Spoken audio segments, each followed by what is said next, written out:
Hi, this is Dr. Gregory Sadler. I'm a professor of philosophy and the president and founder of an educational consulting company called Reason.io, where we put philosophy into practice. I've studied and taught philosophy for over 20 years, and I find that many people run into difficulties reading classic philosophical texts. Sometimes it's the way things are said or how the text is structured. But the concepts themselves are not always that complicated, and that's where I come in. To help students and lifelong learners, I've been producing longer lecture videos and posting them to YouTube. Many viewers say they find them useful. What you're currently watching is part of a new series of shorter videos, each of them focused on one core concept from an important philosophical text. I hope you find it useful as well.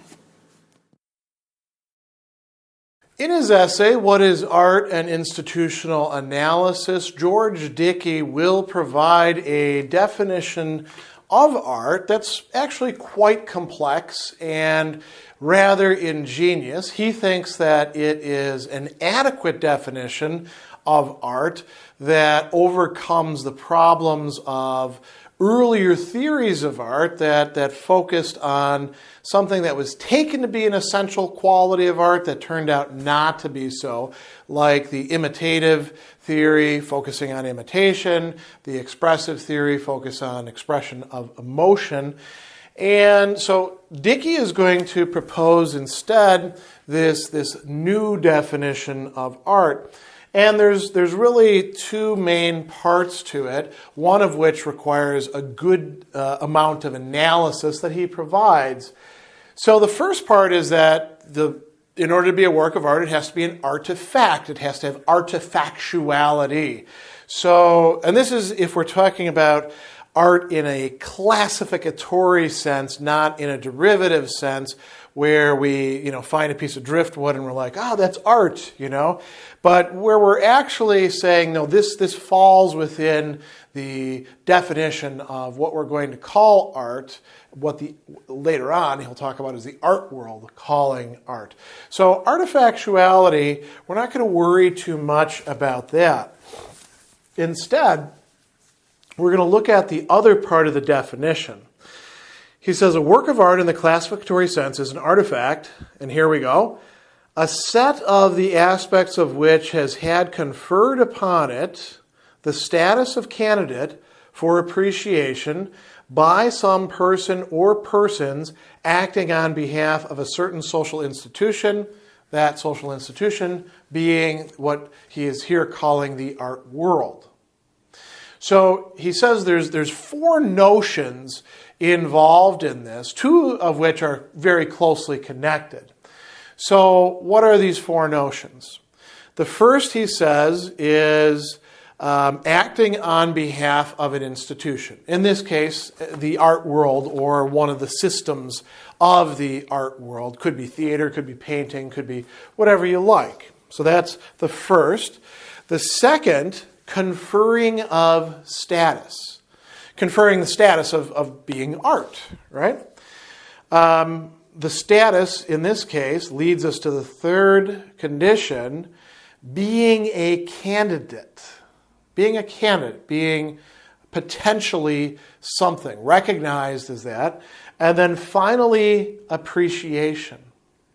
So Dickie thinks that these four aspects, elements, whatever we want to call them, features, interconnected notions, plus artifactuality, give us a viable definition of the work of art. So he says, let's take the first two of these together because they're so closely related. He says, I'm first going to describe paradigm cases of conferring status outside the art world, then show how similar actions take place within the art world. And so he brings up, a king's conferring of knighthood, a grand jury's indicting somebody, those sorts of things, like a minister's pronouncing a couple man and wife. All of these confer some sort of legal status upon a person. And there can be other types of status that are being conferred as well. He gives us an example, the conferring of a PhD degree on someone by a university, electing someone as president to a club, in this case he talks about the Rotary, or declaring an object as a relic of the church. These are non-legal status, but these are also still important status.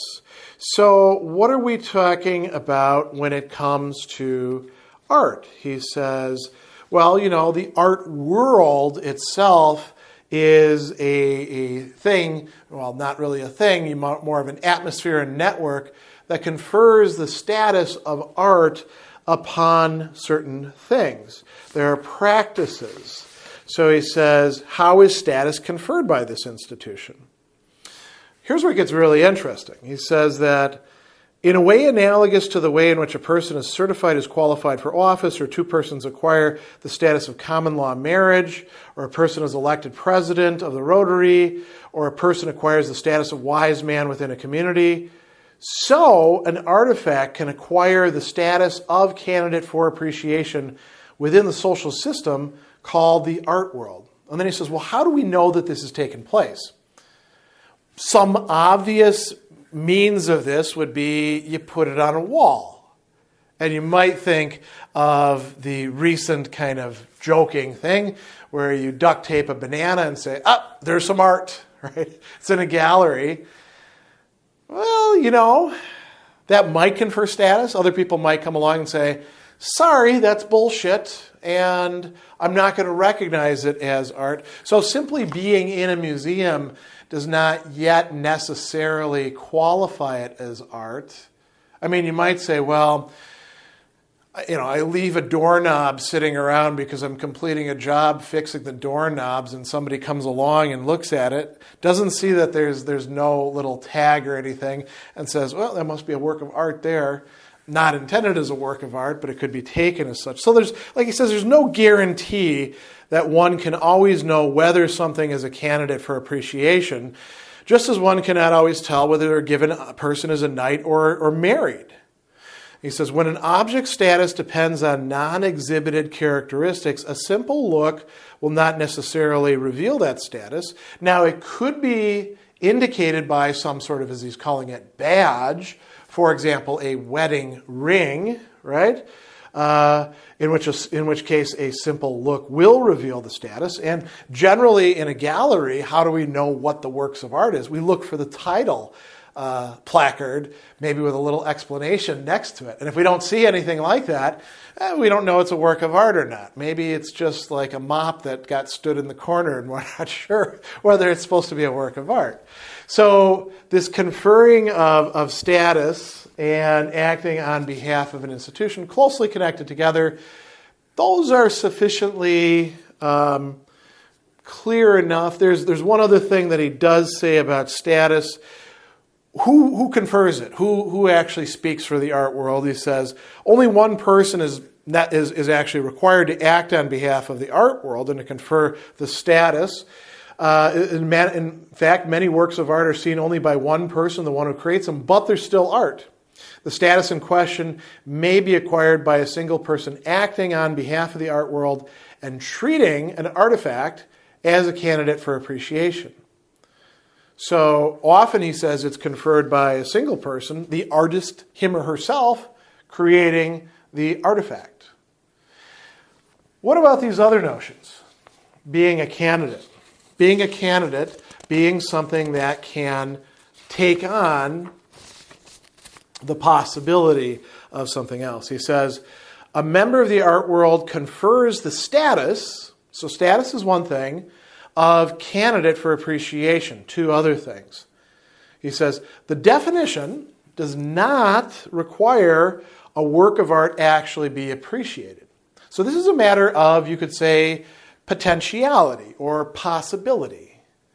If I create a work of art, perhaps a musical composition, and then I hide it away in my desk, it is still a candidate for appreciation, even though it will not come to light until, say, I die and somebody pulls it out and they're like, I'm not going to throw this out. Let me sit down on the keyboard and see how this sounds.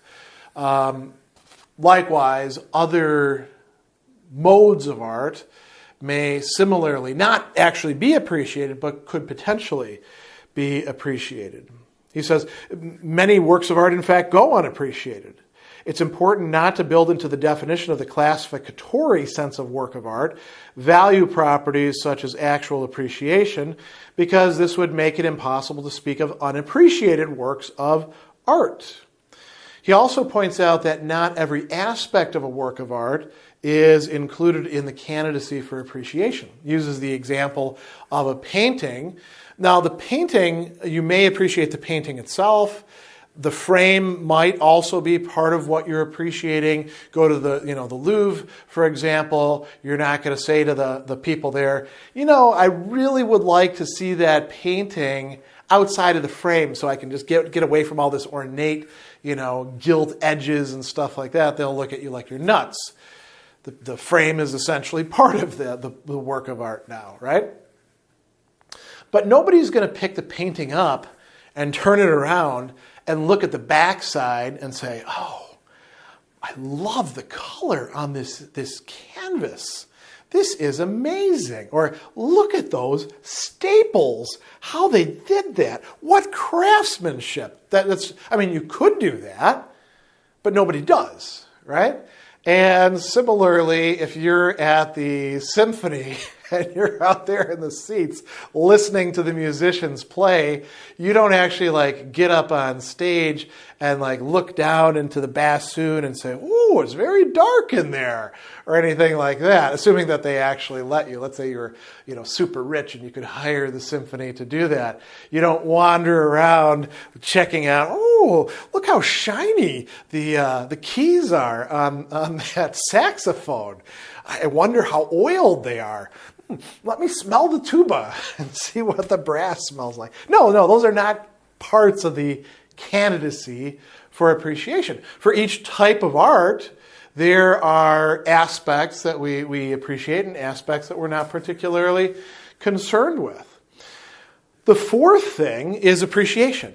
And here Dickie says, I don't want to worry about some specifically aesthetic appreciation as if that's somehow something rather different than other types of appreciation. He says, all I mean by it is something like this.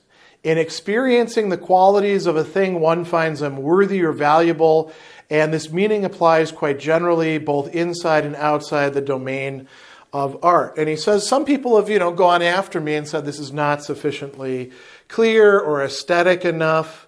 But he says that's not really a problem. So this leaves the door open to quite a lot. Anything that we find valuable in some respect means that it's potentially appreciatable, which means that this definition, right, of conferring the status of being a candidate for appreciation, it could be that we're conferring the status of being a candidate for moral appreciation or appreciation in terms of how something actually tastes or smells or things like that. But in general, it's going to be something that we would typically think of as aesthetic. He does point out one very interesting thing. He says, if something cannot be appreciated, it cannot become art, but that doesn't help us that much because what can't be appreciated? He says some critics have said that there are many things that cannot be appreciated. For example, ordinary thumbtacks, cheap white envelopes, the plastic forks given at some drive-in restaurants, or Duchamp's ready-mades like Fountain. And Dickie says, are you sure? Why can't you appreciate Fountain? Couldn't you appreciate the porcelain? And look at it and be, well, that's very shiny, and I kind of like the whiteness of that, how it reflects things. And then he says, similarly, thumbtacks, envelopes, and plastic forks have qualities that can be appreciated if one makes the effort to focus attention on them. We might also think about, artists such as Baudelaire, who, gets a lot of guff in his own time for writing a poem about essentially a roadkill, right, carrion, and tries to say that there's something that we can appreciate in that. Most people would say, oh, a stinky roadkill, no good, right? But he finds a way to make it beautiful. So really anything could be made into a candidate for appreciation if it's situated in the right way in relation to the art world. So this leads to the final thing. He asks, well, is this definition that I've provided because of this reference to the art world, is it viciously circular? He says that some may have the uncomfortable feeling that it is such because if I'd said something like a work of art is an artifact on which a status has been conferred by the art world, and then said of the art world only that it confers the status of the candidacy for appreciation, that would be viciously circular. Why? Because the circle would be small and uninformative. So the question isn't whether it's a circular definition. Dickie's perfectly willing to say, yeah, it's a circular definition. As a matter of fact, anything institutional is probably going to be a circular definition. The question is the circle small or large? Is the circle uninformative or informative? So he says that I've devoted considerable space in this chapter to describing and analyzing the historical, organizational, and functional intricacies of the art world.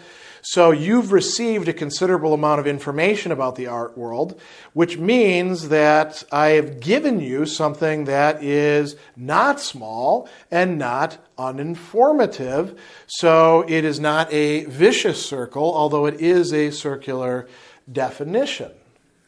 So this provides us with at least a candidate for a pretty good definition of artwork in the 20th and 21st century, perhaps one that we can read back all the way through history and use as an index, although now this means that we need to know something a bit about the art world in consideration for any time that we're going back to if we want to classify things as works of art.